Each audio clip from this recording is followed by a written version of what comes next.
thanks for watching this video number 2 of Project Phoenix. And today I'll be checking out the front end of my little Slash two-wheel drive. Today I used a compressor and blew the whole truck free of loose dust, which there was definitely a lot of.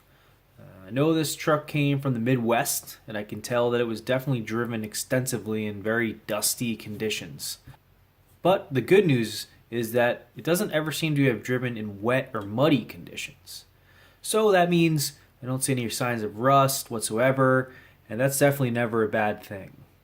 After blowing the truck clean, I did notice that there is some stuck-on dust, which you can kind of see here.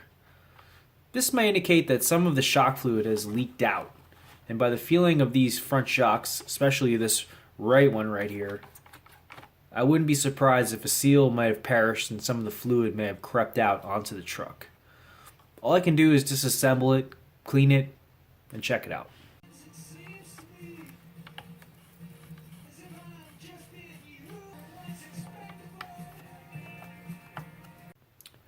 So as you disassemble your truck, I always think it's a good idea when you take a bolt out that you actually put it back into place where it goes, because that way you don't lose it, it keeps your mind straight, and you don't get confused as to what goes where. So I put this back here.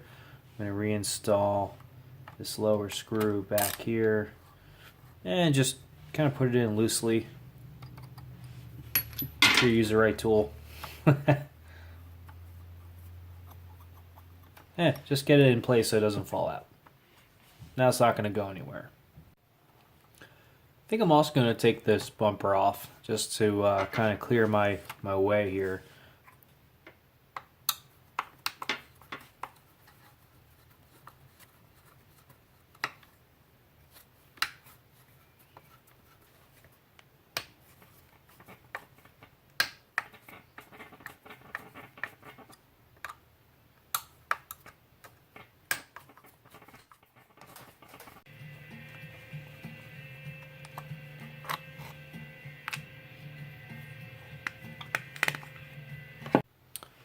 Alright, so I took the little E-clip off, the little pivot here, and that'll let me slide that out. So I can take the A-arm off. I'll also have to undo the nut there.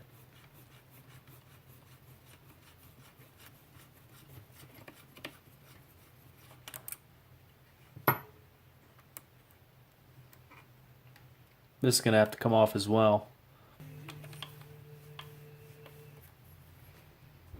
Push the pin through.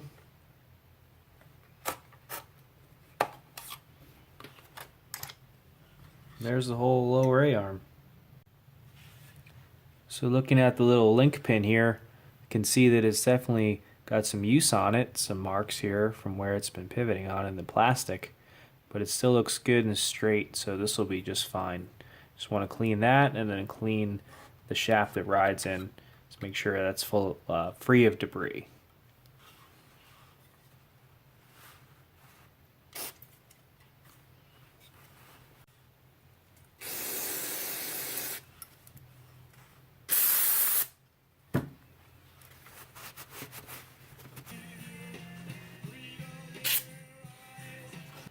Alright, so one of the things I noticed when I was looking at this truck, kind of inspecting it, was that this bearing on the right side definitely feels a little grindy. Probably not as smooth as it should be. So that's something I'd probably want to replace. Good thing is the truck came with a bunch of nice new bearings, so probably pop a new bearing in, whether it's the inside or the outside. We'll find out which one it is, so I'll go ahead and do that now.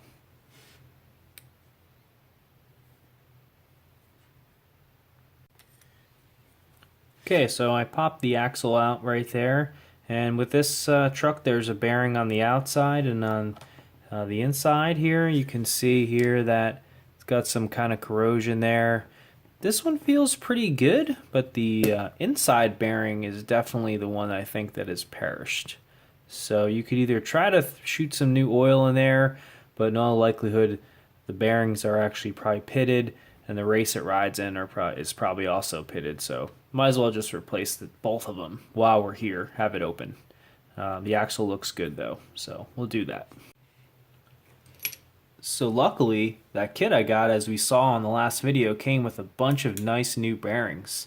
So bonus! Don't have to buy anything new. Everything gets put on there.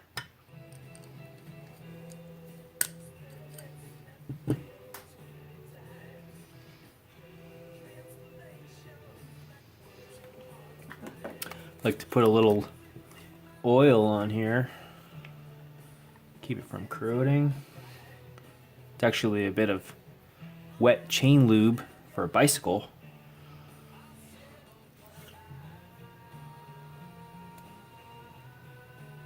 Nice.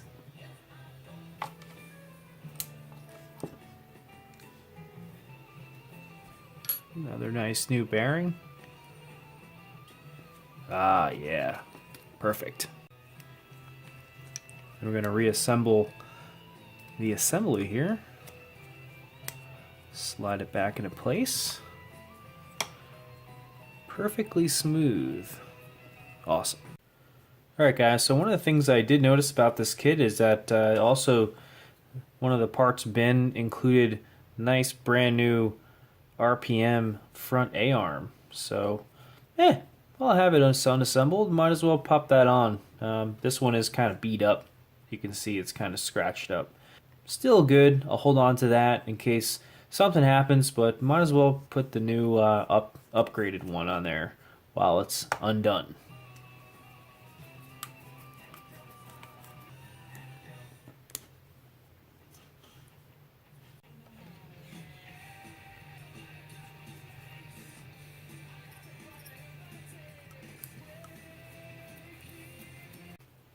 Okay, I'm going to reinstall this main pin here to put the A-arm back on. Reattach this upper link. Alright, so another important part of the truck is the hex hub here. This front part still uses the plastic stock one. Looks like it's in pretty good shape. Couple little scars on there, but nothing too bad. Put the pin back in, the axle here, and reinstall that.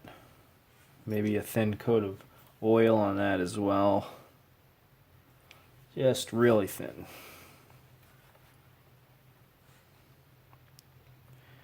Put that nice and even back in.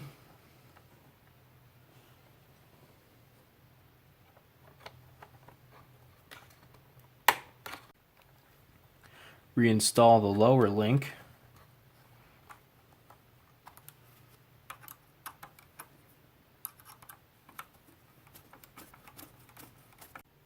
Alright, so let's go ahead and reinstall that pin here. There we go. Don't forget to put your little tie rod back in. Just enough. And put the E-clip back on.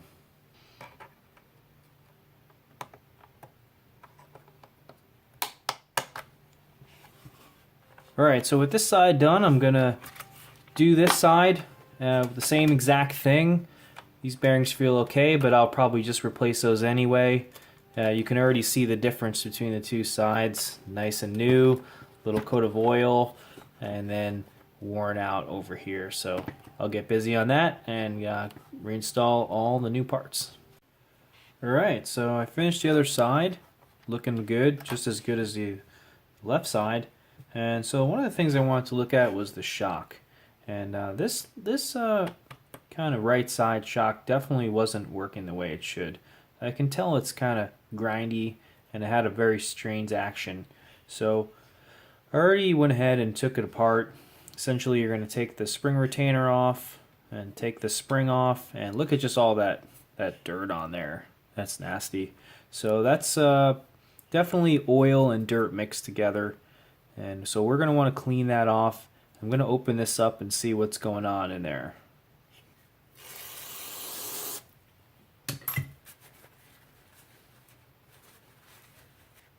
I'm noticing that there's a little piece of rubber here on the bottom, which would be on a real shock a bump stop. I think that's something that the previous owner installed on there, and that's just to help it keep from bottoming too hard if you have a big landing. As you can see there, helps with that. But I might leave that on there. it is very low on oil, from what I know. You can see in there, probably not, but not nearly enough. The truck did come with 3 different weights of oil, the lowest of which being 50 weight. I think I'm going to go with that, so the different weights of oil will provide different levels of dampening to the shock.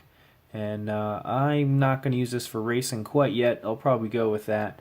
But for now, I just want to get this truck up and running. So let me see if I can add some more oil to this and get it working the right way.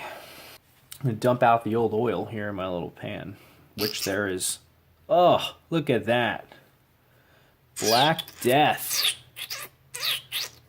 It's crying for help. Hopefully the seals are all still good here. Okay, so looking at the shock, took the bottom cap off here, and there you can see the inside of the shock, and that's what holds the shaft in there. And looks like there's a seal here, and there's maybe another seal here, and both of those definitely can go bad as the shock moves with with use, and there's dust and dirt that gets in there. It will wear out, and that will cause oil to leak out. So that makes me think that they might be worn out. I don't know. I didn't get a rebuild kit for these. Maybe I should have. But the fact that there's almost no oil left in here and what is left is all dirty makes me think that they're probably worn. But for now, I'm just going to fill it back up and see how that goes.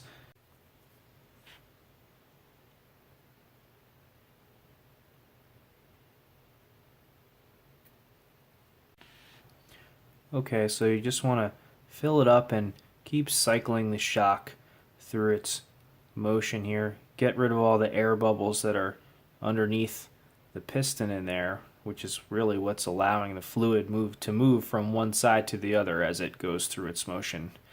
I think I got most of it out and just topped it off. Seal it back up and put the spring back in and see how that fixed it.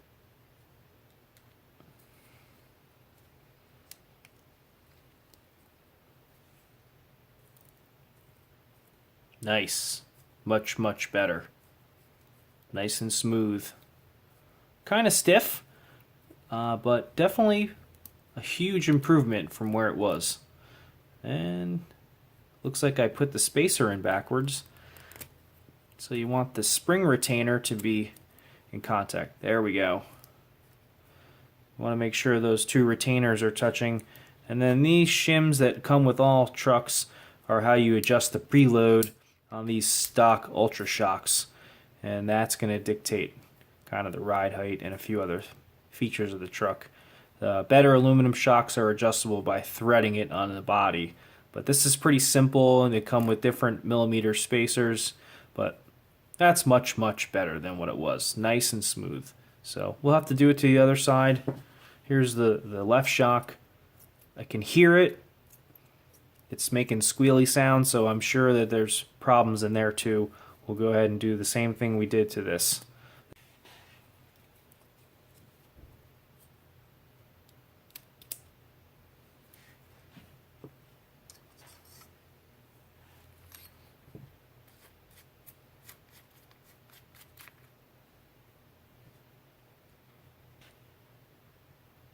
Oh, look at that.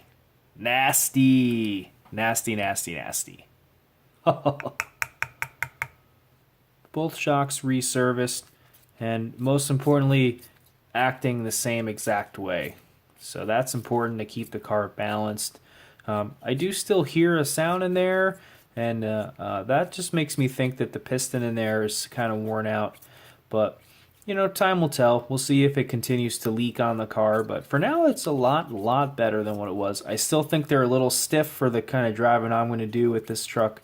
But for now, it flies out of my hands. We'll have to put them back on the truck. And that'll kind of complete our front end here. So, good day for the old Slash.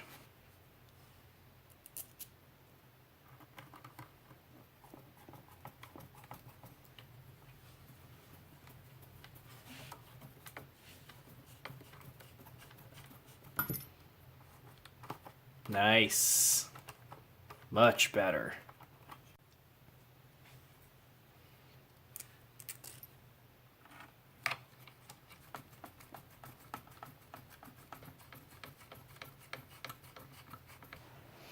And there you have it, guys. A nice refurbished front end. Much smoother, very predictable on both sides, and I'm very happy with the way that came out. Just put the front bumper on, which I'll do off camera, and that'll be the front end of the truck. So thanks for watching, and I really appreciate it. Go ahead and subscribe if you haven't already, and we'll get to the back end of the truck maybe in the next video and start talking about replacing stuff. I do have some nice new parts in the mail. We'll get this baby going soon, alright? Thanks for watching RC Must See, and I'll see you next time. Cheers!